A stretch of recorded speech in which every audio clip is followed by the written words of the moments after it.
ஒன்றுனக்கு நான் தருவேன். கோலம் செய் துங்கக் கரிமுகத்து தூமணியே, நீ எனக்கு சங்கத்தமிழ் மூன்றும் தா. துங்கக் கரிமுகத்து தூமணியே, நீ எனக்கு சங்கத்தமிழ் மூன்றும் தா. குருர் பிரம்மா குருர் விஷ்ணு குருர் தேவோ மகேஸ்வரः, குரு சாக்ஷாத் பரபிரம்ம தஸ்மை ஸ்ரீ குரவே நமः. सिद्धिविनायक मूर्ति की जय, सद्गुरु स्वामी की जय, जगन्माता की जय, वेम्बुली माता की जय. அன்பார்ந்த பக்தகோடி பெருமக்களே, இந்த ஆலயத்தின் வருஷாபிஷேக வைபவத்தின் ஒரு அங்கமாக 48 நாட்கள் தினசரி நடக்கும் நிகழ்ச்சியின் 34வது நாள் நிகழ்ச்சி இன்று. அடியேன் இன்றைய தினம் அம்பாளினுடைய பெருமைகளில், அம்பாள் பல வடிவங்களிலே நமக்கு காட்சி தந்து கொண்டிருக்கிறாள், பல இடங்களிலே அனுகிரகம் செய்து கொண்டிருக்கிறாள். அதிலே காமாட்சி என்ற பெயருடன் காமாட்சி தேவியாக நமக்கு அருள் புரியும் திருவிளையாடல்களை, சில விஷயங்களை தங்களோடு பகிர்ந்து கொள்ளலாம் என்ற எண்ணத்தோடு தங்களிடம் வந்திருக்கிறேன்.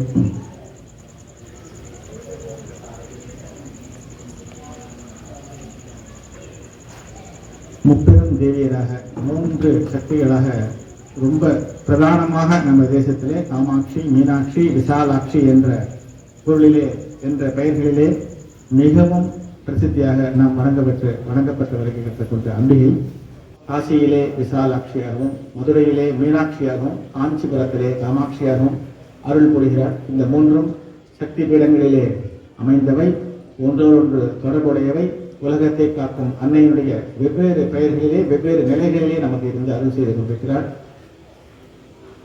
விசாலாட்சி என்ற பெயரினுடைய பொருள், விசாலம் என்றால் தெரியும், பரந்து விரிந்த பெரிய, இதுக்கு விசாலமான வீடுன்னு சொல்றோம் இல்லையா, அந்த மாதிரி விசால பரந்த பெரிய. அக்ஷினா கண்கள், அக்ஷம்னா கண்ணு, அக்ஷினா கண்களை உடையவள், பரந்த பெரிய அழகிய கண்களை உடையவள் விசாலாட்சி.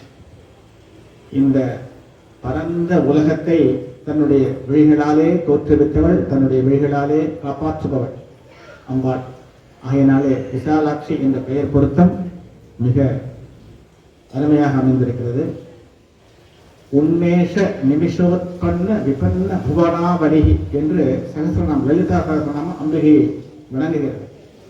அப்படின்னா உன்மேஷ நிமிஷம்னா கண் இமைக்கும் நேரம்.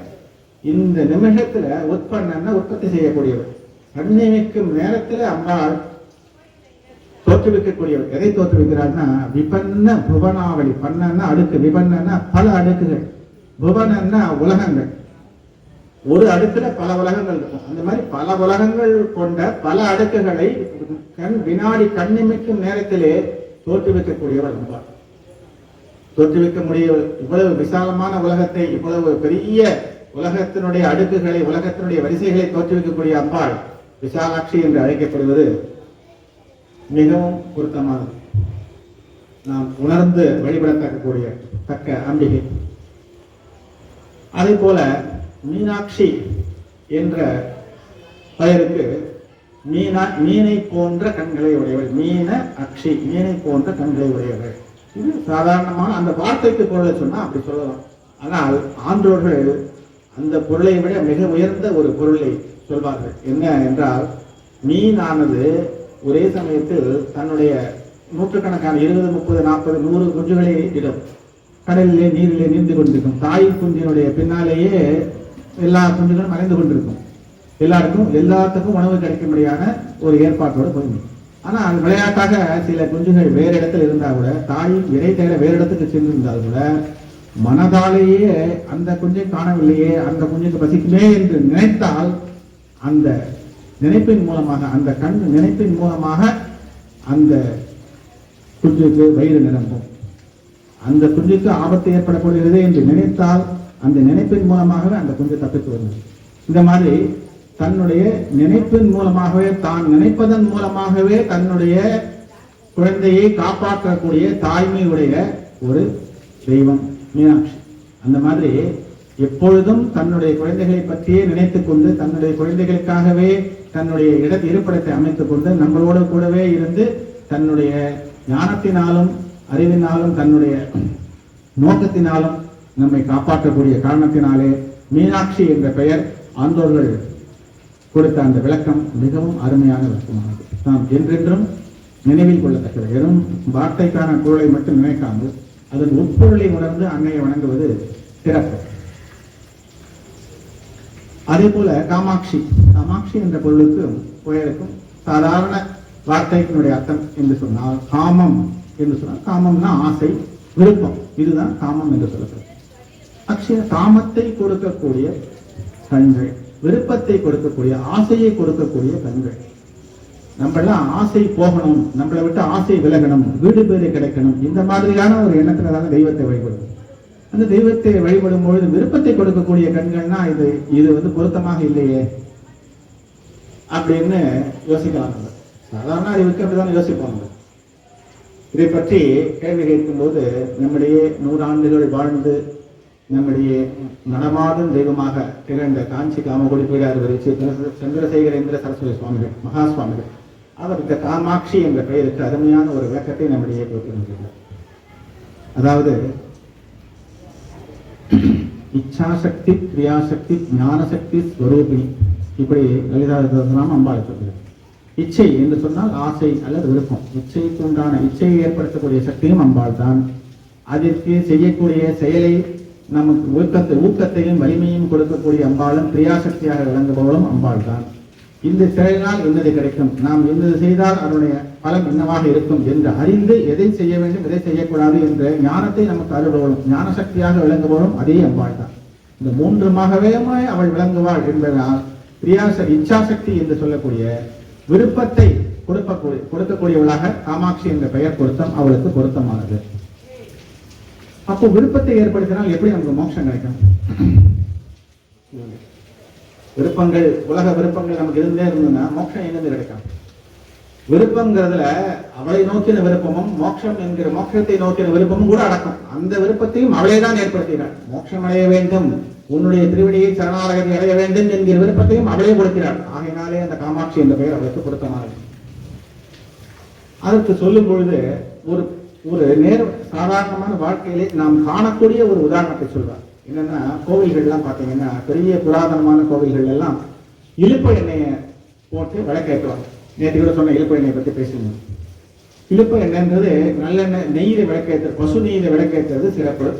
அது முடியலன்னா நல்லெண்ணெய் சேர்த்தோம். இது ரெண்டுமே இல்லைன்னா கூட இலுப்ப எண்ணெயில விளக்கேற்றினா மிக உயர்ந்த சிறப்பு. அதனுடைய இது என்னன்னா, ஒரு புராணத்துல வருது, ஒரு சிவன் சன்னதியில இலுப்ப எண்ணெயில போட்ட திரி போட்டு விளக்கு எரிஞ்சிருக்கு. எண்ணெய் எல்லாம் தீர்ந்து போச்சு. அந்த திரியில உறிஞ்சிருக்கு பாருங்க, திரி உறிஞ்சிருக்கிற கொஞ்சோண்டு எண்ணெய் தான் அதுல இருக்கு. அந்த எண்ணெயில அந்த விளக்கு எரிஞ்சிருக்கு. அதுவும் முடிய போகுது. கொஞ்சம் கொஞ்சமா அந்த திரி உள்ள போய் அணைய போற நேரம் இன்னும் கொஞ்சம் மினுக்கு இருக்கு. கோவில்னா தெரியுமே, நிறைய தின்பண்டங்கள்லாம் இருக்குமே, மடப்பள்ளியில போட்டாங்க செஞ்சு இந்த மாதிரிலாம் இருக்குமே. அதை சாப்பிட்றதுக்காக நிறைய எலிகள் அங்க சுத்திருந்துங்கல்ல, அந்த மாதிரி சுத்தி இருக்கிற ஒரு எலியானது அங்கேயும் இங்கேயும் தாவும் பொழுது இந்த விளக்கின் மேலேயும் சொல்லி தாவும். அப்போ அந்த எலியினுடைய வால் பட்டு இந்த திரியானது கொஞ்சமா தூண்டப்பட்டு அந்த திரி கொஞ்சம் பிரகாசத்தை சிவன் சந்நிதியில பிரகாசம் ஏற்படுகிறது.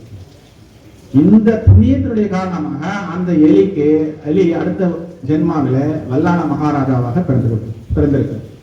ஒரு ஏற்கனவே எரிஞ்சு கொண்டிருந்த ஒரு விளக்கை தூண்டியதற்கே அந்த எலிக்கு அந்த அளவு ராஜ்ய வாழ்வு, ராஜ பிறவி, அரச பிறவி கிடைக்கிறது என்று சொன்னால், தினசரி இலுப்ப எண்ணெயில் நாமே எண்ணெய் போட்டு விளக்கு ஏற்றினால், அம்பாளுடைய சுவாமியினுடைய சந்நிதியை ஒளிமயமாக ஆக்கினால் நம் வாழ்க்கை ஒளிமயமாக ஆகும் என்பதில் எந்த விதமான ஐயப்பாடும் இல்லை. எதற்காக சொல்றேன்னா, அந்த இலுப்ப எண்ணெயை ஏற்றும் பொழுது அதெல்லாம் அந்த கோவில்ல பாத்தீங்கன்னா தெரியும், பழைய காலத்து கோவில்ல எல்லாம் ஒரு 4 அடி 3 அடி அவ்வளவு அடுக்கு ஹைட்டான பெரிய பெரிய விளக்குகள்லாம் அதை இருக்கிறாங்க. இது மாதிரி விளக்குகள்லாம் இருக்கும். நம்ம வீட்டில் இருக்கிற விளக்க வாரம் கொடுக்குறோம், இல்லை 10 நாளைக்கு ஒரு தடவை தேய்க்கிறோம், துடைக்கிறோம், சுத்தம் பண்ணோம். இந்த மாதிரி பெரிய பெரிய விளக்குகள், அதுவும் நிற்காத தொடர்ந்து எரிஞ்சு கொண்டு இருக்கக்கூடிய விளக்குகள். பல பக்தர்கள் என்ன கொடுத்துட்டே இருப்பாங்கல்ல, எரிஞ்சுட்டே சந்நிதியில தொடர்ந்து வழிபாடுகள் நடந்துருக்கும், எரிஞ்சுட்டே இருக்கக்கூடிய. அப்போ அந்த எண்ணெய் எவ்வளவு பிசுக்கப்படும் அதுல. அந்த பிசுக்க தேய்க்கவே, தேய்ச்சியை சுரண்டி சரி பண்ணவே முடியாது. நம்ம கைகளால மனுஷனுடைய எத்தனத்தினால ஆகக்கூடிய விஷயமே இல்லை. அவ்வளவு பிசுக்கு. அந்த பிசுக்கு எப்படி இப்ப நீங்க என்ன நிறைய விதமான காலம்பரி, சாகம்பரி, என்னென்னமோ போர்டெல்லாம் வருது. அந்த நாள்லாம் சாம்பல், சீக்காய் இதை வச்சுதானே துடைப்பாங்க.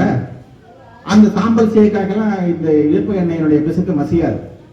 அதுக்கு என்ன செய்யணும்னா, அந்த இழுப்பு எண்ணெய் எடுத்த அப்புறம் இழுப்பு எண்ணெய் புண்ணாக்கம் இருக்கும்ல, அந்த இழுப்பும் புண்ணாக்க பொடி பண்ணி அந்த புண்ணாக்கால தேய்ச்சா அப்படியே வச்சுக்கணும். எப்படி பாருங்க, எண்ணெய் வந்து ஒரு அளவுக்கு மேல பிசுக்கு ஆகி போச்சுன்னா அந்த பிசுக்க அந்த எண்ணெயிலிருந்து வந்த புண்ணாக்க தான் எடுக்கும். அது மாதிரி வாழ்க்கையிலே நமக்கு விருப்பங்களை, நியாயமான விருப்பங்களை கொடுத்து உலக வாழ்வில் நியாயமான முறையிலே நடத்தி செல்லக்கூடியவள், அந்த விருப்பத்தை நிறைவேற்றிக் கொள்ளக்கூடிய ஊக்கத்தையும் வலிமையையும் நமக்கு தந்து, அது சம்பந்தமான ஞானத்தையும் நமக்கு தந்து நமக்கு அருளக்கூடியவள் அம்பாள். அந்த விருப்பம் எல்லை மீறி போகிறது அல்லது தவறாக போகிறது என்னும் பொழுது நம்மை ஆட்கொண்டு அந்த ஆசையை விளக்குபவளும் அவளே தான். அதனால காமத்தை கொடுக்கக்கூடிய, காமத்தை விளக்கக்கூடிய அம்பாள் காமாட்சி என்ற பெயர் அம்பாளுக்கு முழுக்க முழுக்க முழுக்க பொருத்தமானது. இதை காஞ்சி மகா பெயர் தன்னுடைய ஒரு உபன்யாசத்திலே சொல்லியிருக்கிறார். ஆகையினால காமாட்சி என்ற பெயரிலே விளங்கி பல பிரதேசங்களிலே அருள் பாலித்துக் கொண்டிருக்கிறார் அன்னை.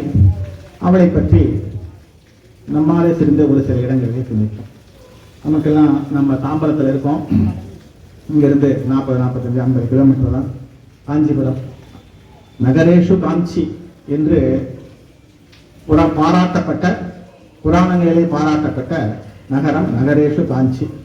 அந்த நாளில் மன்னர்கள் காலத்தில் சீனாவிலிருந்து வேற வேற தேசங்களிலிருந்து, மதுரை தேசத்திலிருந்தெல்லாம் தூதுவர்கள் வருவாங்க. அயல் நாட்டு தூதுவர் இன்னைக்கு வர மாதிரி அன்னைக்கெல்லாம் ரொம்ப ரேர், நடந்து தான் வரணும், வண்டியில் சின்ன சின்ன வண்டியில் அந்த மாதிரி தான் வரணும். அந்த மாதிரி வந்தவங்களில் யுவான் சுவாங் என்கிற ஒரு தூதுவர் இருந்திருக்காரு. இன்னும் நிறைய தூதுவர் நம்ம பாடத்தில் படிச்சிருக்கோம்.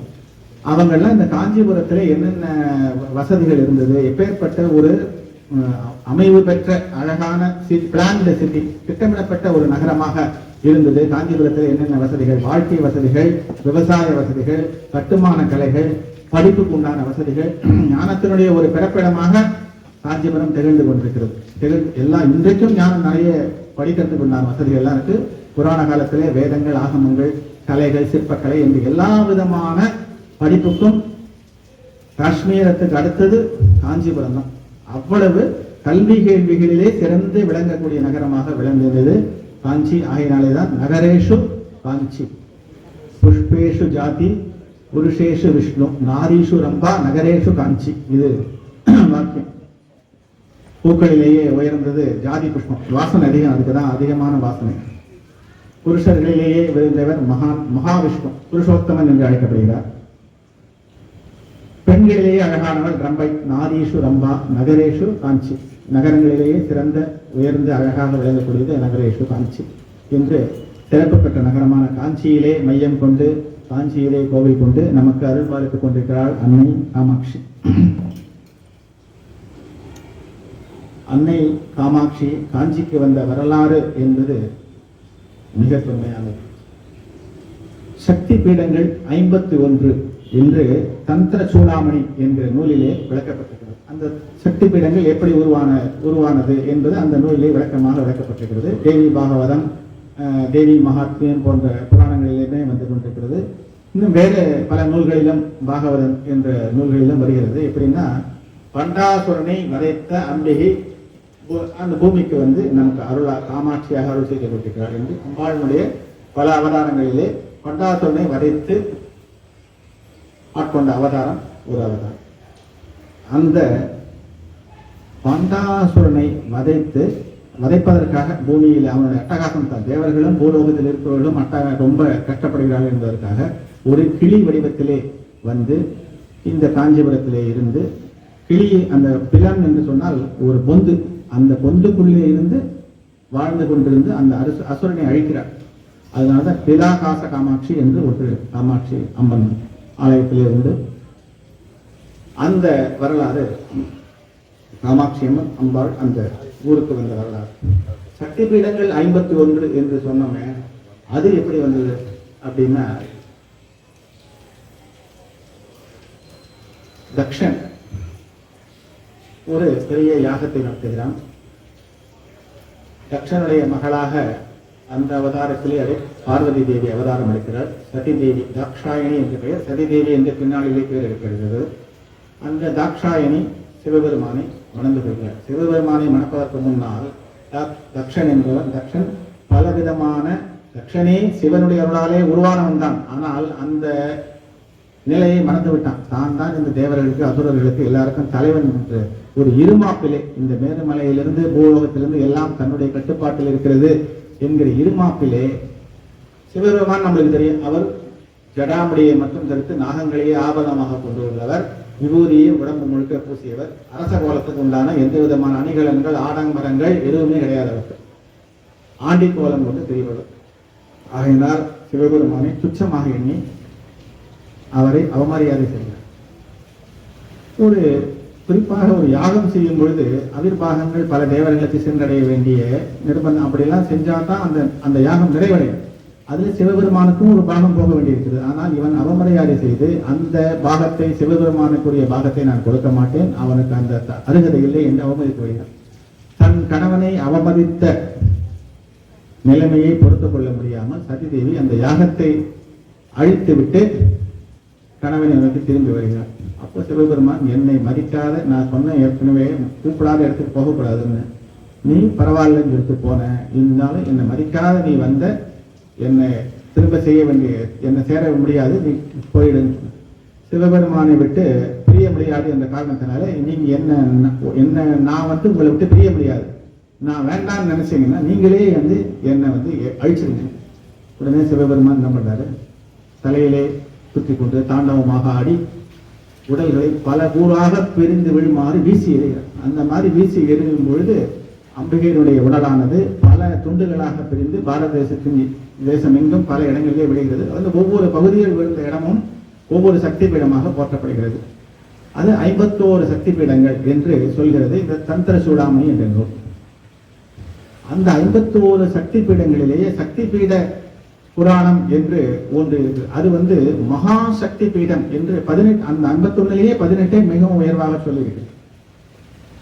அதையும் அந்த 18லும் 4 பீடங்கள் மிக உயர்ந்த பீடம் என்று சொல்லியிருக்கிறது தேவி பாகவதம்.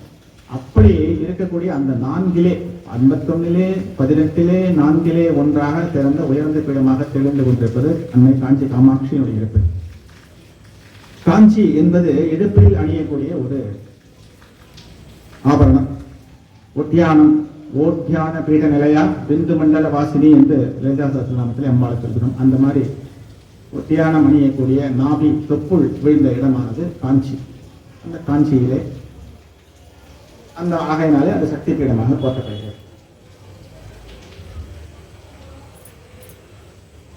இங்கே அம்பாள் வந்த வரலாறு என்று சொன்னால்,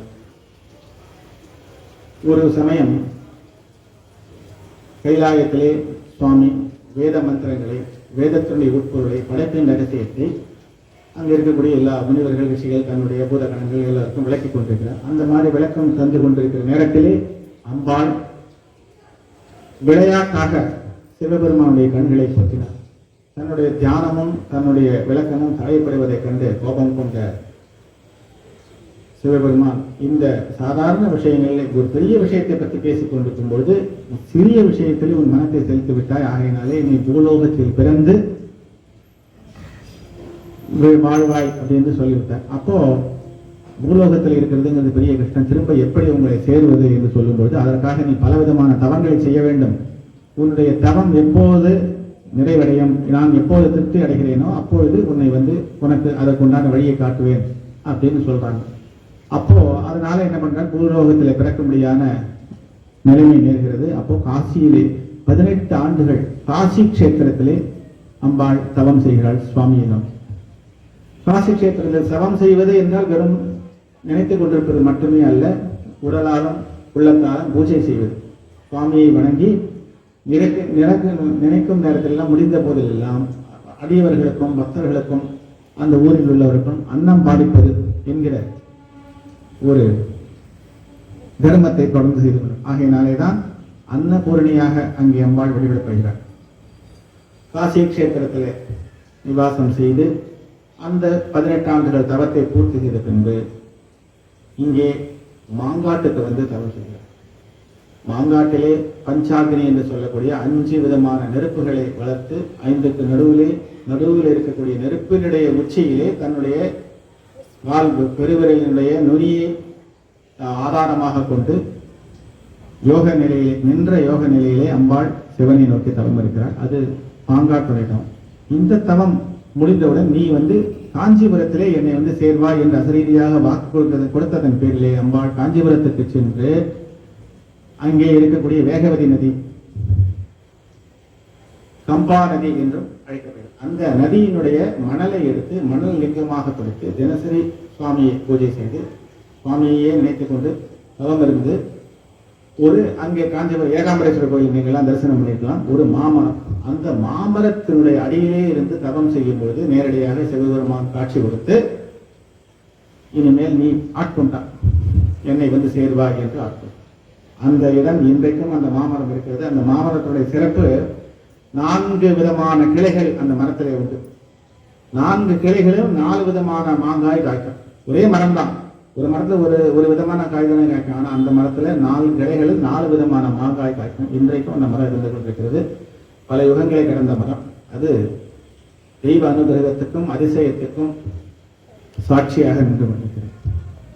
அந்த நிகழ்வானது வருஷா வருஷம் பிரம்மோற்சவத்தின் போது மாவடி சேவை என்ற ஒரு விழாவாகவும் கொண்டாடப்படுகிறது. மாவடி சேவை என்ற அலங்காரத்தை இங்கே நம்முடைய பல ஆலயங்கள், அம்மன் ஆலயங்கள் நவராத்திரி சேவையின் போது அலங்காரத்திலையும் செய்வார்கள். நம்ம பார்த்துருக்கோம். அந்த அப்பேற்பட்ட ஒரு சிறப்பான ஒரு நிகழ்வு. அந்த மாவடியின் கீழே ஏகாம்பரநாதரை சேர்ந்து அம்பாள் காமாட்சியாக அந்த திருத்தலத்தில் குடிகொண்டார். இது அந்த காமாட்சி அம்மன் அந்த ஊருக்கு வந்த வரலாறு. இருந்தாலும் தபஸ் என்று சொன்ன காரணத்தினாலே அம்பாள் பத்மாசன பீடத்தில் யோக நிலையிலே இருந்து 4 கைகளுடன், ஒரு கையில் கரும்புவில், இன்னொரு கையில் மலர்கனை, மேல் 2 கைகளிலும் பாசம் அங்குசம் இவற்றை தாங்கி யோக முத்திரையினுடன் அம்பாள் விளங்கக்கூடிய ஒரு அருமையான திருத்தலம் காஞ்சி காமாட்சி. அம்பாள் யோகத்தினுடைய யோகம் என்று வரும்பொழுது யோகத்தினால் சகலவிதமான செல்வங்களும் சகலவிதமான ஐஸ்வர்யங்களும் நமக்கு கிடைக்கக்கூடியது.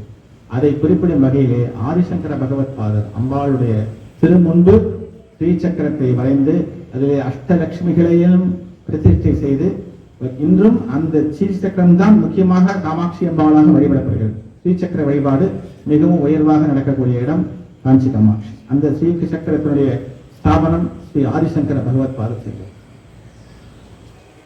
ஸ்ரீசக்கரத்தை அந்த காஞ்சி காமாட்சி அம்பாளை வணங்கும் பொழுது எல்லா விதமான செல்வங்கள், எல்லா விதமான ஞானம், எல்லா விதமான உடல் ஆரோக்கியம் எல்லாம் நமக்கு கிடைக்கிறது. எல்லா விதமான பிரார்த்தனைகளும் நிறைவேறுகிறது. அம்பாள் நாம் கேட்டால் அம்மா என்ற ஒரு வார்த்தைக்கு உருகி எல்லாம் நாம் கேட்ட அனைத்தையும் கொடுக்கக்கூடிய அம்பாள். அந்த ஸ்ரீசக்கரத்தை நாம் மனமுருக வழிபட்டால் எல்லா விதமான ஐஸ்வர்யங்களையும் நமக்கு கொடுக்கக்கூடியவள். இவ்வாறாக காமாட்சி என்ற பெயருடன் நமக்கு விளங்கி அனுகிரகம் செய்து கொண்டிருக்கிறார். அந்த காமாட்சி 5 விதமான வடிவங்களிலே வழிபடப்படுகிறது. முதலாவது மூல காமாட்சி. இந்த ஸ்ரீசக்கர வடிவத்திலே இருக்கக்கூடியவள் மூலவர், அவர்தான் அம்பாள், மூல காமாட்சி. அதற்கு அடுத்தது பிலாகாச காமாட்சி. சொன்னேன் இல்லையா, முதல்ல கிளி வடிவத்திலே தோன்றினாங்க. அந்த கோபுரத்துடைய மேல ஒரு சின்ன ஓட்டை இருக்கும். அதுதான் அந்த இடத்துல அம்பாள் சிதம்பரத்துல ரகசியம் இருக்கிற மாதிரி அங்கு அம்பாள் இருக்கிறதாக ஒரு ஐதீகம். அந்த பிலாகாச காமாட்சி. அதுக்கு அடுத்தது அந்த பிரகாரத்தை அந்த உள் பிரகாரத்தை கருவறையை சுற்றி வரும்பொழுது இடத்திலே அரூபலட்சுமி என்ற பெயருடன் ஒரு காமாட்சி இருக்கு. அந்த காமாட்சியுடைய சரித்திரம் ஒரு வித்தியாசமான சரித்திரம். ஒரு முறை பெண்களிலே சிறந்தவள் மகாலட்சுமி இல்லையா, மகாலட்சுமி மாதிரி இருக்கான்னு சினிமாலேயோ நிறைய இடத்துல வசனங்கள்லாம் பார்த்துக்கணும். ஸோ அழகு, அறிவு, பொறுமை இது எல்லாத்துலேயும் சிறந்தவள் மகாலட்சுமி. பெண்ணுக்கு உதாரணமாக இருக்கக்கூடியவள் மகாலட்சுமி இல்லையா. அந்த மகாலட்சுமி தன்னுடைய அழகின் மேலே அகந்தை கொண்டு ஒரு முறை விஷ்ணுவனுடைய அழகையே பரிகரித்தார். நீங்க என்னை விட ஒன்றும் அழகு இல்லைன்னு சொல்லும் பொழுது அந்த விஷ்ணு வந்து சபிச்சிட்டார். உன்னுடைய உருவம் காணாமல் போக கிடையாது. அப்போ லட்சுமி இருக்கிற இடமே யாருக்குமே தெரியல. அழகு அழகுன்னு நினைச்சிருந்தா எல்லாரும் தெரிஞ்சாதானே அது அழகு. யாருக்குமே தெரியல, மறைஞ்சு போயிட்டாக்க அப்புறம் அந்த அழகு என்ன இருக்கு? ஆகையினாலே திரும்பவும் வேண்டி, என்னால உனக்கு வந்து விமோசனம் கொடுக்க முடியாது, நீ வந்து எல்லா சக்தியினுடைய வடிவமாக இருக்கக்கூடிய பராசக்தியை வணங்கினா தான் உனக்கு விமோசனம் சொல்லி அந்த மகாலட்சுமி இங்கே காஞ்சிபுரத்துக்கு வந்து காமாட்சி அன்னையை ஸ்ரீசக்கர வடிவத்திலே வழங்கின பிறகு அவளுடைய உருவம் திரும்ப கிடைக்கிறது. அந்த உருவத்தை அனுகிரகம் பண்ணின, பழைய அழகை அனுகிரகம் பண்ணினவள் அந்த அரூபலட்சுமி என்று சொல்லக்கூடிய சௌந்தர்ய காமாட்சி என்ற ஒரு பெயரும் உண்டு. ஆகையினால உருவத்தை வைத்தோ வேற ஒரு பொருளை வைத்தோ கணவனை நிந்தனை செய்யக்கூடாது என்பது பெண்களுக்கு ஒரு பாடம். அதை அம்பாளும் நமக்கு தன்னுடைய வாழ்க்கையின் மூலமாக, தன்னுடைய சரித்திரத்தின் மூலமாக உணர்த்தி கொண்டிருக்கிறார். புராணக்காரர்கள் எல்லாம் எதுவுமே வந்து சும்மாலாம் இல்லை, ஒரு கான்செப்டோட ஒரு ஒரு கொள்கை மக்களுக்கு தெரியணுங்கிறதுக்காக உண்டானதுதான். இதெல்லாம் இப்ப எல்லாம் நடக்குமா அப்படிலாம் நடக்குமா யோசனை பண்ணக்கூடாது. அதுல இருக்கிற கருத்தை, நீதியை நம்ம எடுத்துக்கொள்ளணும். அதுதான் முக்கியம். இப்படி அரூப காமாட்சி, அரூபலட்சுமியாக இருக்கிறார். அடுத்தது உற்சவ காமாட்சி. உற்சவ காலங்களிலே தங்கரதத்திலே வரக்கூடிய அம்பாள் காமாட்சி. இரண்டு பக்கமும் மகாலட்சுமி சரஸ்வதி ரெண்டு பேரும் சாமரம் வீசியவாறு அதை நீங்க பார்த்துக்கணும். இப்போ ஒண்ணு காமாட்சி அம்மன் கோயிலில் 3 தேவியர் வலம் வருவாங்க இல்லையா?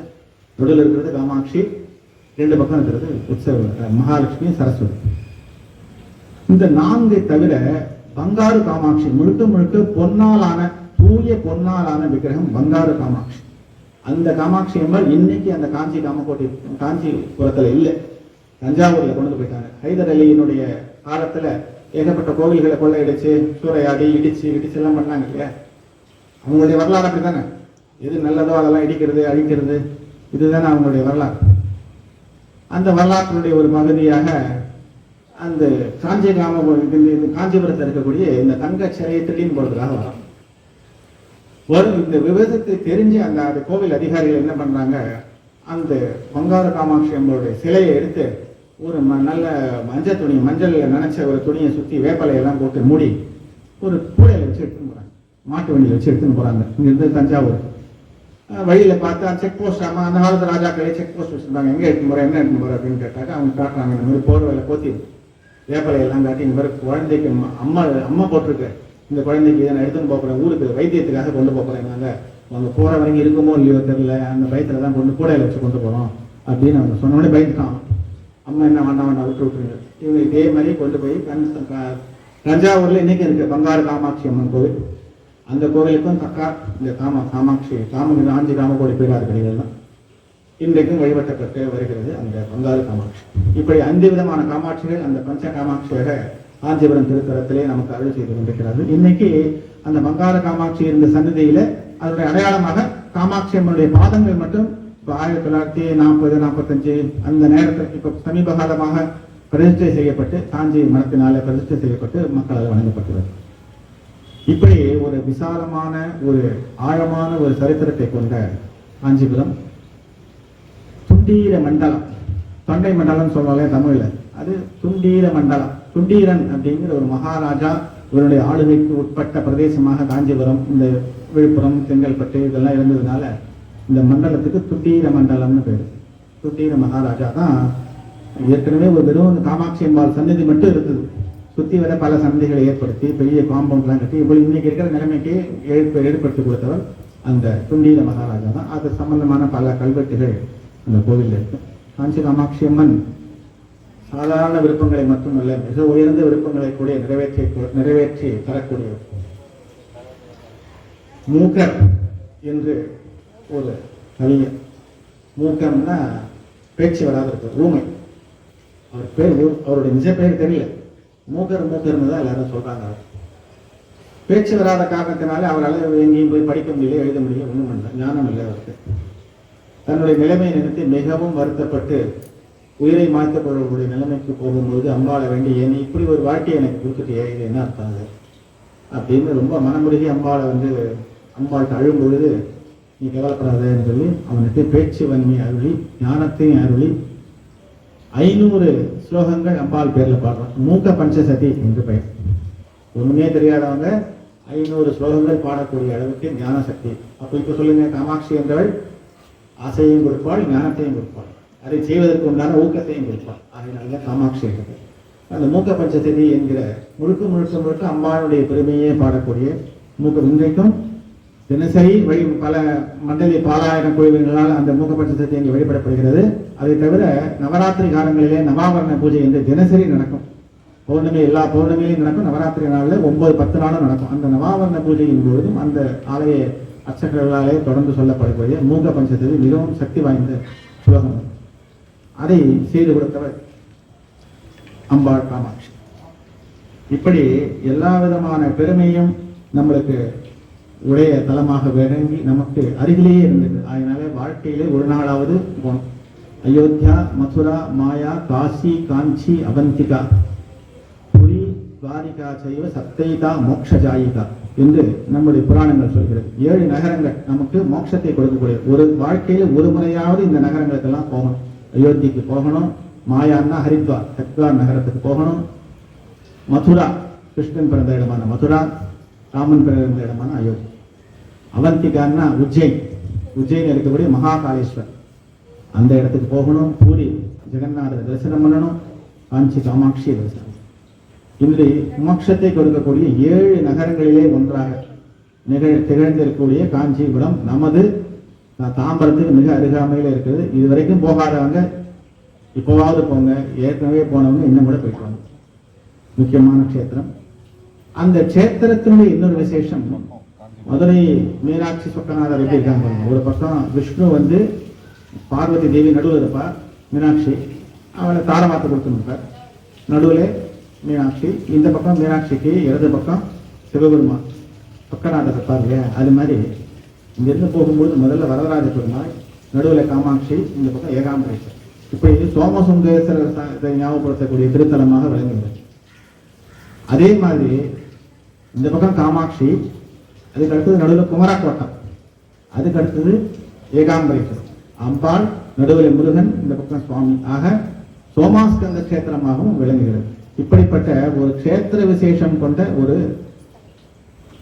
பிரதேசம் காஞ்சிபுரம். இப்படி பல பெருமைகளை உடைய ஒரு க்ஷேத்திரம். அவசியம் நம் வாழ்க்கையிலே தரிசிக்க வேண்டிய, அம்பிகையை வழிபட வேண்டிய க்ஷேத்திரம் காஞ்சி காமாட்சி. இன்னொன்று காஞ்சிபுரத்தை விட மிக அருகாமையிலேயே இருக்கின்றது, குன்றத்தூர் அடியில் இருக்கிறது மாங்காடு.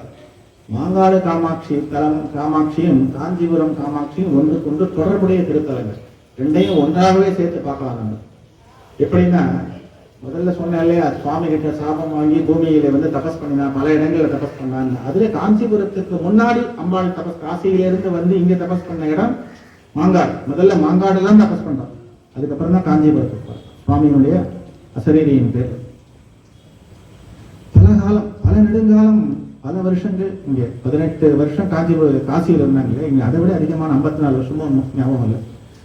பல வருஷங்கள் இங்கே மாங்காட்டிலே அன்னை வேறு வேறு விதமான தவங்கள் செய்யறாங்க. கடைசியில தான் அந்த 5 நெருப்பை மூட்டி, நெருப்புக்கு நடுவில் நான் தவம் செய்யறேன், சுவாமி வந்தா வரட்டும், வரலன்னா இப்படியே நான் போறேன்னு சொல்லிதான் நெருப்புல நின்று தபஸ் பண்றாங்க. அது ஒரு தபஸ் காமாட்சி. அந்த தபஸ் முடிஞ்சு சுவாமி வந்து சொல்லிடுறார், நீ இந்த இடத்துல உனக்கு நான் காட்சி கொடுக்க மாட்டேன், இந்த இடத்துல நீ எனக்கு சேர்வதற்கு வாய்ப்பு இல்லை, உனக்குன்னு விதிக்கப்பட்ட இடம் காஞ்சி, நீ அங்க வந்துடு, இங்கே உன்னுடைய தபஸை நிறுத்திக்கொள் அப்படின்னு சொல்றாரு. அப்படி சொல்லின உடனே அம்பாள் தபஸை முடிச்சுக்கிறா. ஆனா அந்த நெருப்பை வந்து அணைக்காத காஞ்சிபுரத்துக்கு போக சொல்லிட்டாரு. கணவனை சேர்றது தானே முக்கியம், கிடக்கடான்னு காஞ்சிபுரத்துக்கு போயிடுறாங்க. இந்த நெருப்பை வந்து அணைக்கவே இல்லை. அந்த நெருப்பினுடைய இவ்வளவு வருஷங்கள் எரிஞ்சு நெருப்பாச்சு, அதனுடைய தகிப்பு 4 பக்கங்களிலும் பரவுது. அந்த ஊர்ல இருக்கிறவங்க எல்லாம் வாழவே முடியல. அப்படி ஒரு நெருப்பு, அப்படி ஒரு வெம்மை, பயிர் பச்சையெல்லாம் கருகிடுறது, மாடுகள் எல்லாம் அம்மா அம்மான்னு கத்துறது, துளி கூட தண்ணி இல்லை அந்த ஏரியாவே. ஆதிசங்கரர் அப்போ யாத்திரையாக பல இடங்களுக்கு வந்துருக்கார். இருக்கும்போது இந்த மாங்காடு திருத்தலத்துக்கு வந்து இந்த நடந்த நிகழ்ச்சிகளை கேள்விப்பட்டார். இப்படி இருக்கு இந்த விஷயம். எப்போ அம்பாள் தபஸ் பண்ண காலம் என்ன, ஆதிசங்கரர் வந்த காலம் இல்லை. அவ்வளவு நாள் அந்த நெருப்பும் வெம்மையும் அங்கே இருந்து கொண்டிருக்கிறது. ஞான திருஷ்டிகளாலே நடந்த விஷயங்கள் அனைத்தையும் உணர்ந்த ஆதிசங்கர பகவத் பாதர் அங்கே மேருவை ஸ்தாபித்து, எப்படி ஸ்ரீசக்கரத்தை காஞ்சிபுரத்திலே ஸ்தாபித்தாரோ அதற்கு முன்பாக இங்கே அதே ஸ்ரீசக்கரத்தை மேரு வடிவிலேயே ஸ்தாபித்து அதற்குண்டான மந்திரங்களை சொல்லி அதற்குண்டான மருந்துகளை சாப்பிட்டு அந்த வெண்மையை குளிர்விக்க செய்தார். மழை பெஞ்சு நாடு முழுக்க குளிர்ச்சி ஏற்பட்டது. அதுக்கப்புறம் தான் அந்த ஊருடைய செழிப்பு ஏற்பட்டது. அப்படி ஊரினுடைய வெண்மையை தணித்ததுனால அப்போ அதுக்கப்புறமா நிறைய மரங்கள்லாம் வளர்ந்து அப்படி வளரும் பொழுது மாமரங்கள் அதிகமாக தீவிர ஏகப்பட்ட மாமரங்கள் இருந்ததுனால காடு மாதிரி இருந்ததுனால மாங்காடு என்ற பெயர் அந்த திருத்தலத்துக்கு ஏற்பட்டது.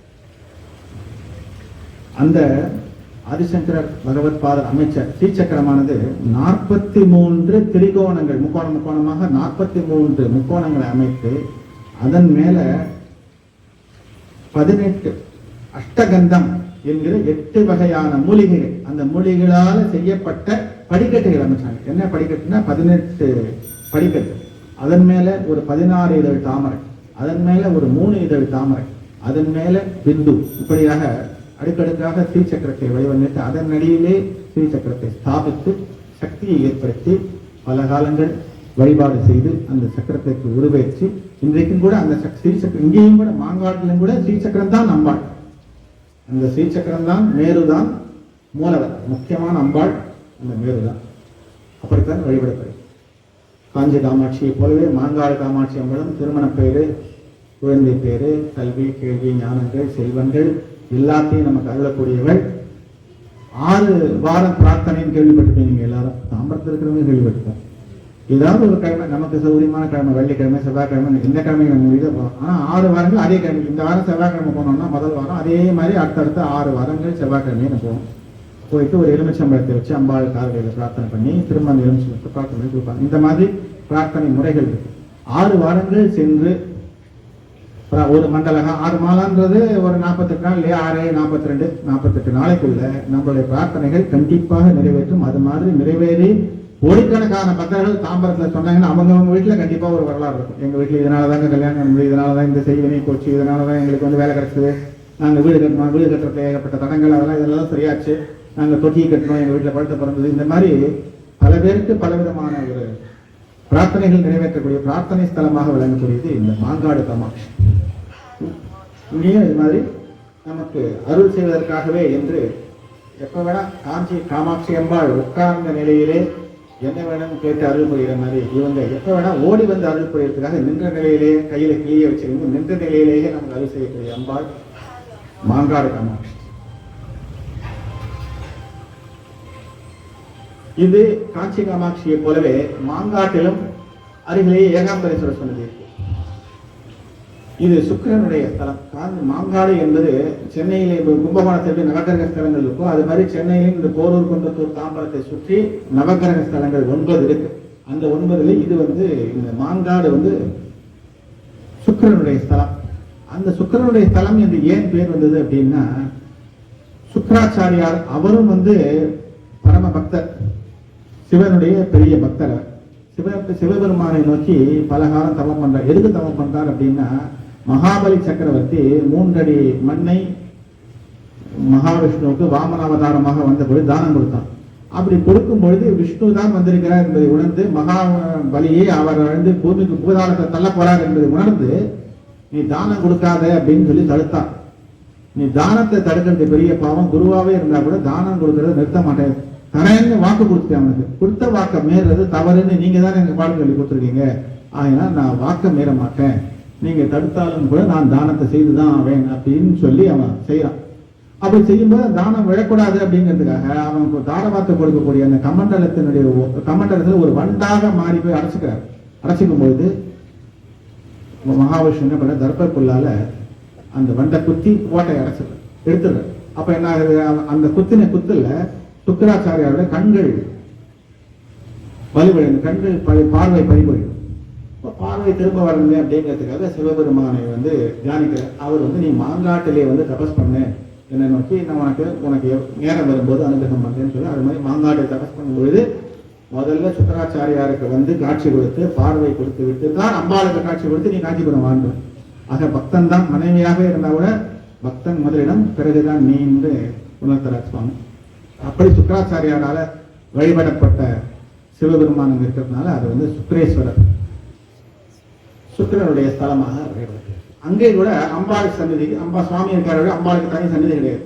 ஆகையினால அம்பாளுடைய பாதங்கள் தான் அம்பாளாக வைத்து வழிபடுகிறது. காஞ்சிபுரத்தை எப்படி எந்த சிவன் கோயிலுமே அம்பாள் சன்னதின்னு ஒன்று கிடையாது, எல்லாத்துக்கும் ஒரே சன்னதி காமாட்சி அம்பாள் தான். அது மாதிரி மாங்காட்டிலையும் ஒரே அம்பாள் தான் மாங்காடு காமாட்சி.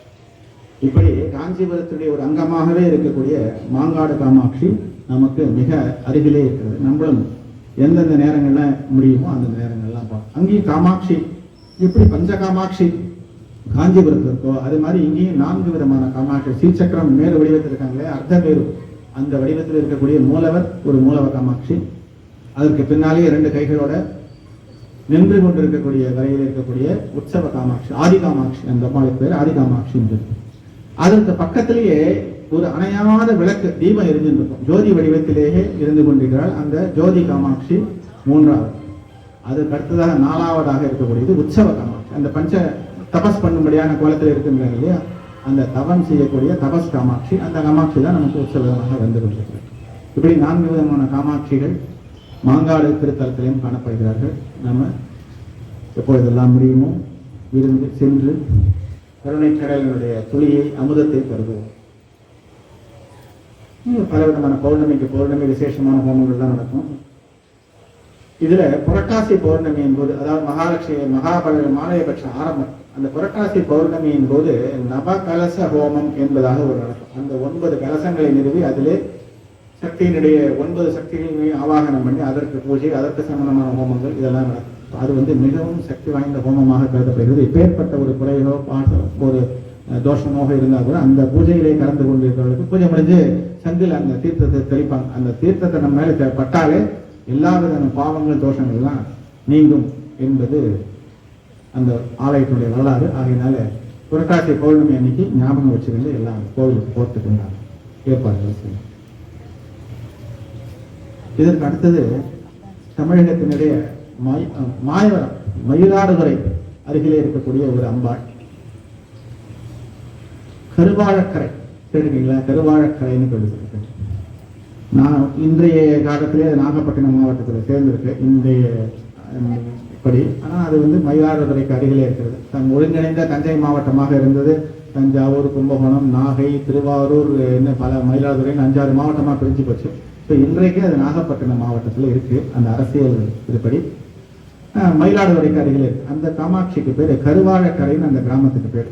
அது ரொம்ப எளிமையான வரலாறு. அந்த நீ அம்பாள் உண்மையிலே அது அந்த ஊரினுடைய அம்மன் மாரியம்மன். அந்த மாரியம்மனுக்கு காமாட்சி என்ற பெயர். காமாட்சி என்ற பெயரோடு கிராம தேவதை நமக்கு அருள் புரியக்கூடிய இடம் கருவாழக்கரை. சென்னை என்பது ஒரு இங்கிருந்தே பிறந்து வளர்ந்தவர்கள், இதை சென்னையை பூர்வீகமாக கொண்டவர்கள் என்பதை தேடி பார்த்தீங்கன்னா ரொம்ப கம்மியாக தான். ஒரு 10% ஆளுங்க தான் நாங்கள் 8 தலைமுறையா சென்னையிலே இருப்போம்னு சொல்லுவாங்க. மற்றவங்க எல்லாம் பார்த்தீங்கன்னா வேற ஏதோ ஒரு மாவட்டத்திலேருந்து, தெற்குலேருந்தோ வடக்குலேருந்தோ வேற எங்கேருந்தோ இங்கே செட்டில் ஆகி பிசினஸ்க்காகவோ வேலைக்காகவோ இங்கே செட்டில் ஆனவங்க தான் இருப்பாங்க. அது மாதிரி அவங்க எல்லாம் கேட்டீங்கன்னா எங்க குலதெய்வம் அந்த ஊருங்க, எங்க இந்த ஊருங்கன்னு சொல்லுவாங்க. சென்னையில நிறைய பேர் கேட்டீங்கன்னா இந்த கருவாழக்கரை அம்மன் மாயவரத்தை நேட்டிவா வச்சுட்டு இருக்கிறவங்க எல்லாரும் கருவாழக்கரை அந்த கருவாழக்கரை காமாட்சி தான் எங்களுக்கு குலதெய்வம் நிறைய பேர் சொல்லுவாங்க. அப்படி ஒரு சக்தி வாய்ந்த கிராம தேவதை கருவாழக்கரை அம்மன். புன்னைநல்லூர் மாரியம்மன், சமயபுரம் மாரியம்மன்லாம் சொல்லல, அது மாதிரி ஒரு பிரசித்தி பெற்ற மாரியம்மன் கருவாழக்கரை மாரியம்மன். அந்த அம்பாலும் சின்ன கோவில் தான். இது மாதிரி வேம்பதி அம்மன் மாதிரி இவ்வளவு ஒரு சன்னிதி மட்டும்தான். ஆனா விசேஷமான சக்திகளுடையது. பல ஆயிரக்கணக்கான மக்கள் தினந்தோறும் வழிபடுறாங்க. விசேஷ காலங்கள்லாம் ரொம்ப பிரமாதமாக நடக்கக்கூடியது. அந்த கோவிலினுடைய அம்பாள் சுயம்புவாக உருவான அம்பாள். அந்த நாள்ல அந்த ஊரை சேர்ந்த 3 பேர், அந்த கிராமத்தை சேர்ந்த 3 பேர், முதல்ல அந்த கோவில் குருவாரத்துக்கு முன்னாடி அந்த ஊர்ல அவங்க இருக்காங்க. அந்த ஊரினுடைய மக்கள் நம்ம ஊருக்குன்னு ஒரு கோவில் வேணுமே, நம்ம ஊருக்குன்னு ஸ்பெஷலா ஒரு பேருக்கு சொல்ற மாதிரியான ஒரு இடம் வேணும், வழிபாட்டு தலம் வேணும்னு நினைக்கிறாங்க. இந்த மாதிரி நினைச்ச ஊர் பெரியவர்கள். அவங்கள 3 பேரு சதாசிவ ஐயர்னு ஒருத்தர், தாண்டவராய பிள்ளைன்னு ஒருத்தர், நரசிம்ம ஐயங்கார். எல்லாரும் என்ன சொல்றாங்க, இன்னைக்கு அரசியல்ல எங்களை அமைக்கிட்டான், நான் எல்லாரும் என்னோட மற்ற ஜாதியெல்லாம் அமைக்கி மேல வந்தவன் தான் இவன் அப்படின்னு குறை சொல்றாங்களா இல்லையா? அந்த மாதிரி 600 அந்த மாதிரி இருந்திருந்தா இது நடக்குமா? இந்த மாதிரிலாம் இந்த தாண்டவராய பிள்ளைங்கிறவரு சதாசிவ ஐயரோடையும் நரசிம்ம ஐயங்காரோடையும் வெளியில போறதுன்னு நடக்குமா சொல்லுங்க? எல்லாம் கட்டுக்கதை. மக்களை, சாதாரண மக்களை ஏமாத்தி தன்னுடைய வைத்திய பிழைப்புக்காக ஏமாற்றக்கூடிய வெற்று அரசியல். நம்மளும் அதை நம்பி அவங்க பின்னால போறோம். விழிப்புணர்வு நமக்கு தேவை. அரசியல் விழிப்புணர்வுன்றது எல்லா மக்களுக்கும் எப்பவுமே தேவை. அது சொல்றதுக்காக சொல்றேன்.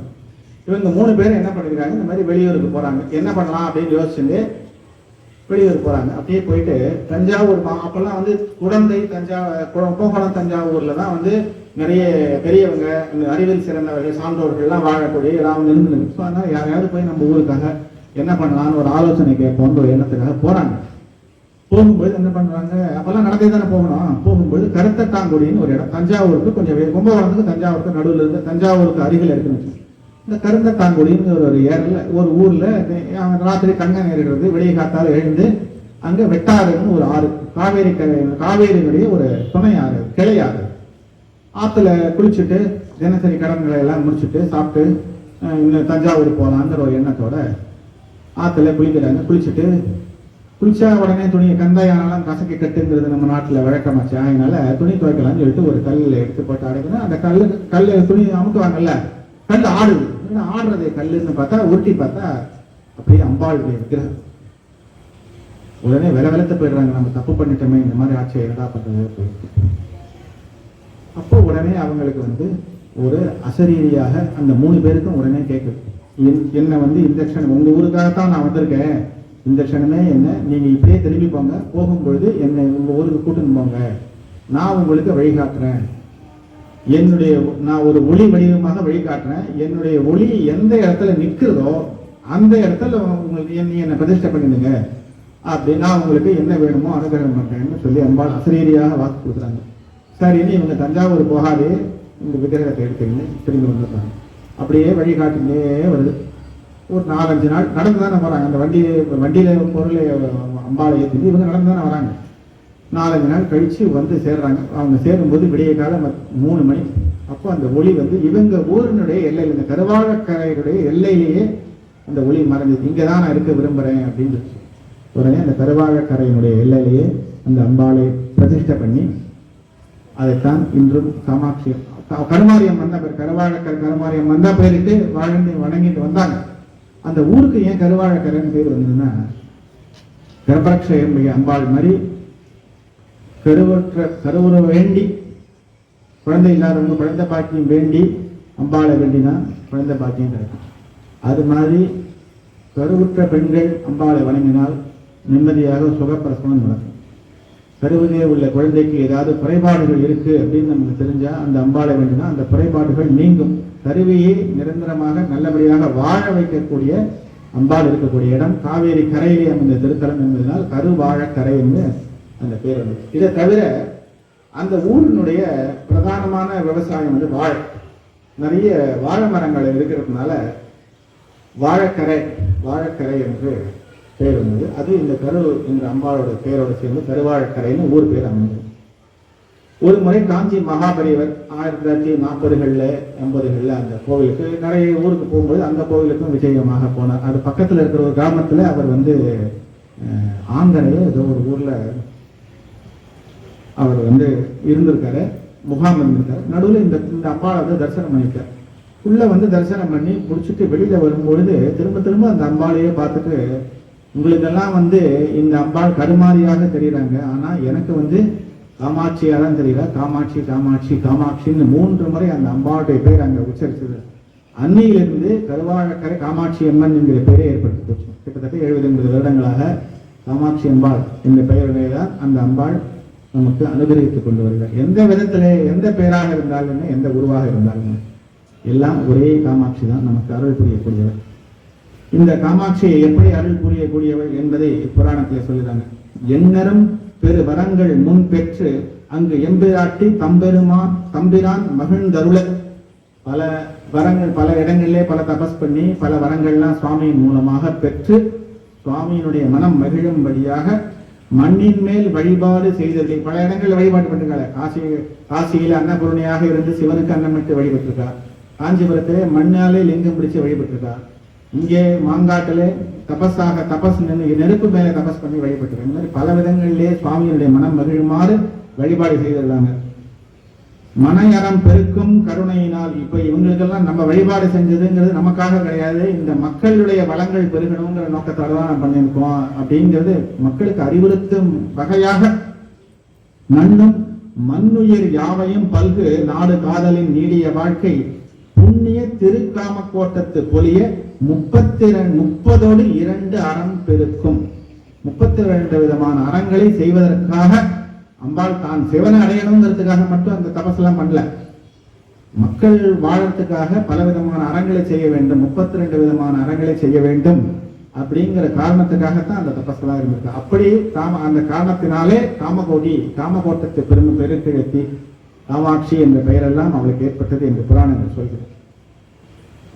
32 அறங்கள் என்பது தர்ம சம்பர்தனி, அறம் வளர்த்த நாயகி என்று கேள்விப்பட்டிருக்கீங்க. திருவையாற்றினுடைய அம்பாள் சுவாமி ஒரு நாழின்னா என்ன சொல்றது, ஒரு மரக்கால ஒரு படியில அந்த அரை நெல்லை கொடுத்து நீ இவ்வளவுதான் உனக்கு தருவேன், இதான் லிமிடெட் சோர்ஸ், இதை வச்சு நீ 16 விதமான அறங்களை செய்யணும் அப்படின்ட்டு சொல்றாங்க. சுவாமி அம்பாள்கிட்ட கொடுக்குற இதான் நெல் அப்படின்ட்டு. அந்த நெல்லுன்னா நெல்லாவே தானம் பண்ணலாம், நெல்லை வித்து நெல்லை இடிச்சு ஏதோ ஒரு வகையில ப்ராசஸ் பண்ணி தானம் பண்ணணும். அதுல இருந்து வரக்கூடிய உற்பத்தியின் மூலமாக தானம் பண்ணணும். நீ 16 விதமான அறங்களை செய்வாயாக சொல்ல. இத்தனோண்டு நெல்லை கொடுத்தா எப்படி 16 விதமான 16 பேருக்கு ஆளுக்கு ஒரு ஸ்பூன் வேணா கொடுக்கலாம், எப்படி நம்மளால செய்ய முடியும்? அம்பாளுடைய திறமை இதுக்கெல்லாம் சாதாரணமான விஷயமா இல்லை. அந்த அரைப்படி நெல்லையே அம்பாள் மனசாலே வளர்த்து 32 விதமான அறங்களை செய்தார். சுவாமி சொன்னது 16, அம்பாள் செஞ்சது 32. அதனாலதான் அறத்தை வளர்த்தாள். அம்பாள் சுவாமி சொன்னதை விட அதிகமாக செஞ்சதுனால அறத்தை வளர்த்த நாயகியாக, தர்ம சம்பர்தனியாக, அறம் வளர்த்த நாயகி என்று போற்றப்படுகிறார். அந்த அறம் வளர்த்த நாயகி என்பது யாரும் இல்லை, காமாட்சி தான். அதை நம்முடைய புராணங்கள் வலியுறுத்தி சொல்கின்றன. இப்படி நமது தமிழகத்திலேயே நமக்கு அருகாமையிலேயே 2 க்ஷேத்திரங்கள், இன்னும் கொஞ்சம் தூரத்துல ஒரு க்ஷேத்திரம். இப்படி காமாட்சி என்ற பெயரிலே வேண்டுவதை வேண்டத்தக்கது அறிவோய்னி, வேண்ட முழுதும் தருவோய்னி, வேண்டும் பொருள் ஒன்று உண்டென்றில் அகுதும் உந்தன் விருப்பன்றே என்று நம் விருப்பம் அல்ல, நாம் என்ன செய்ய வேண்டும், நாம் என்ன ஆக வேண்டும் என்று அம்பாவுடைய விருப்பம். அதையெல்லாம் நமக்கு அனுகிரகித்து வருகிறாள். அதில் பேர் தான் நம்முடைய விருப்பமாக இருந்தால் அதுக்கு பேர் விருப்பம், அம்பாவுடைய விருப்பமாக இருந்தால் அதற்கு பேர் சங்கல்பம். நாம் எப்படி வாழ வேண்டும் என்று அம்பாள் விரும்புகிறாளோ அது மாதிரி அனுகிரகத்தை பண்ணுகிறாள் அம்பாள். இதை தவிர அந்த 51 சக்தி பீடங்களிலே காமாட்சியா என்ற ஒரு பீடம் நாம் கேள்விப்பட்டிருப்போம், யார் போயிருக்காங்கன்னு தெரியல. அந்த காமாட்சியா என்பது அதுவும் 51 சக்தி பீடங்களிலே ஒன்று. ஜெகஜனனியாக உலகத்தையே தோற்றுவித்த அம்பாள் கருப்பை வடிவிலேயே குடிகொண்டிருக்கக்கூடிய சக்தி பீடம். சுவாமி அம்பாளை பிச்சு எரியும் பொழுது 51 இடங்கள்ல 51 பகுதிகள் விழுந்து சொல்லி அதுல அம்பாளுடைய கருப்பை விழுந்த இடம் காமாட்சியா. அந்த வடிவத்திலேயே கருப்பை வடிவத்திலேயே உள்ள ஒரு பாறையாக சுயம்பு அம்பாளாக அருள் புரியக்கூடிய திருத்தலம் காமாட்சியா. அதுவும் குழந்தை பேரு, திருமண பேரு என்று எல்லா விதமான ஐஸ்வர்யங்களையும் ஞானத்தையும் வழங்கக்கூடிய க்ஷேத்திரம். வாழ்வில் அவசியம் எல்லோரும் சென்று தரிசிக்க வேண்டிய கூடிய நினைத்தது அனைத்தையும் தரக்கூடிய ஒரு முக்தி க்ஷேத்திரம். தசமகா வித்யா என்று அம்பாளை வழிபடக்கூடிய ஒரு வழிபாட்டு முறை. ஸ்ரீ வித்யா உபாசனா என்று சொல்கிறோம் இல்லையா, அதனுடைய ஒரு பகுதியாக தசமகா வித்யா என்று 10 விதமான வடிவங்களிலே அம்பாள் போற்றப்படுகிறாள். அதிலே 10 விதமான வடிவங்களுக்கும் ஆலயம் எழுப்பப்பட்டுள்ள சுத்தீவிர ஆலயம் இருக்கு. அந்த மொத்தமாக சேர்ந்த ஆலயம் தான் அந்த காமாட்சியா.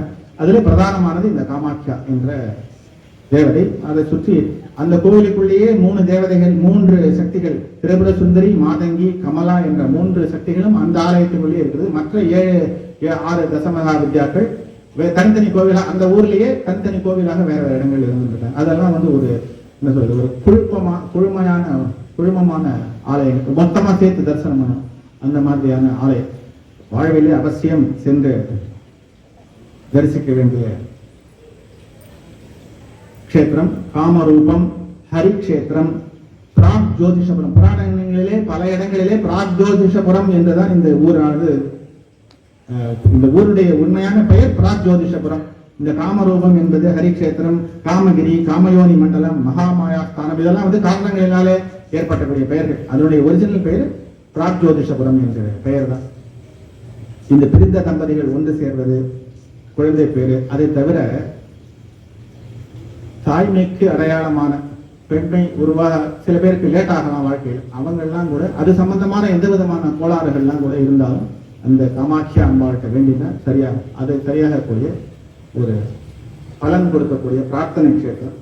பாண்டவர்கள் தர்மன், யுதிஷ்டிரன், பீஷ்மர் எல்லாரும் வழிபட்ட ஒரு நல்ல பலன் கொடுக்கக்கூடிய கஷேத்திரம்.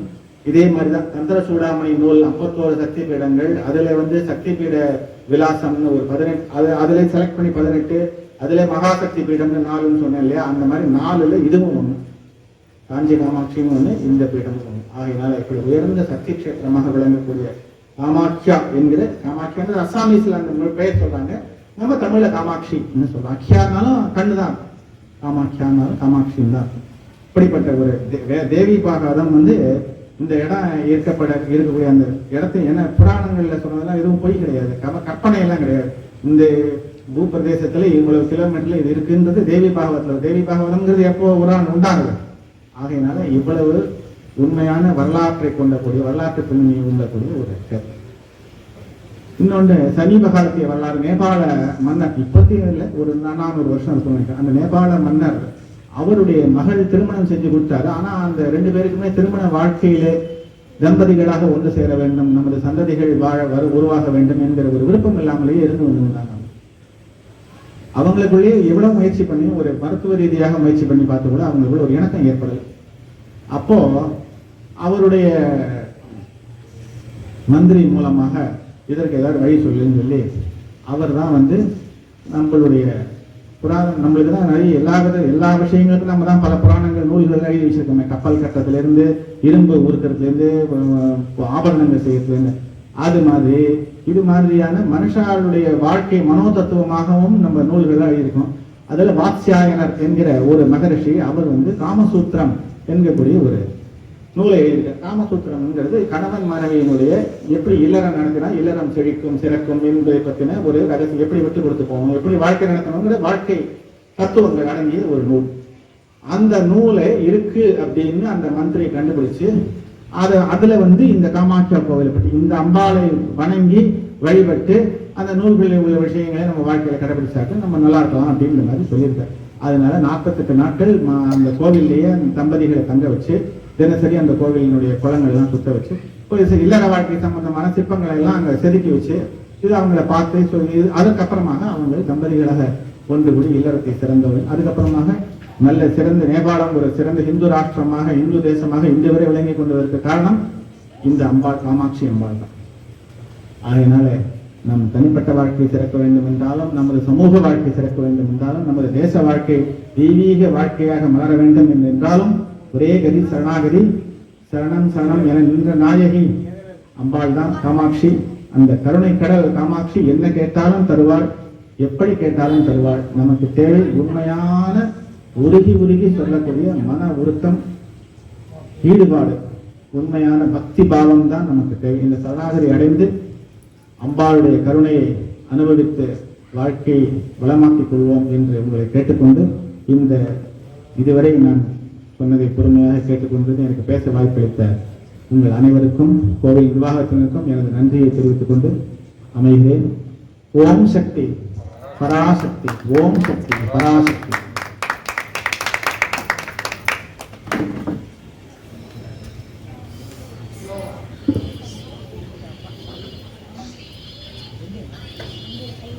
ரொம்ப சிறப்பான ஒரு சொற்பொழிவு. காமாட்சி என்னங்கெல்லாம் காமாட்சி இருக்கா அப்படின்னு சொன்னாரு. ஆனா அவருக்கு தெரியுமோ தெரியாதோ, நம்ம ஊர்லயே ஒரு காமாட்சி இருக்கா. கிருஷ்ணா நகர்ல வரகாமாட்சி அம்மன், நம்ம கிருஷ்ணா நகர்ல வரகாமாட்சின்னு இருக்கா. அந்த காமாட்சி எப்படி காஞ்சிபுரத்துல அந்த ஸ்தலம் விசேஷமா, இது வடகாமாட்சிபுரம், காஞ்சிபுரம் அப்படின்ற மாதிரி சொல்றாங்க.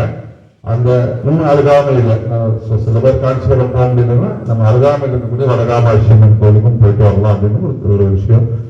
எங்கெல்லாம் காமாட்சி இருக்கின்றாலும் அங்கெல்லாம் உங்களோட ஆசைகள் நிறைவேற்றக்கூடிய இடமாக அந்த அம்பாள் இருக்கின்றன. அருமையா சொன்னாரு. அவருக்கு வாழ்த்துக்கள், வணக்கங்கள்.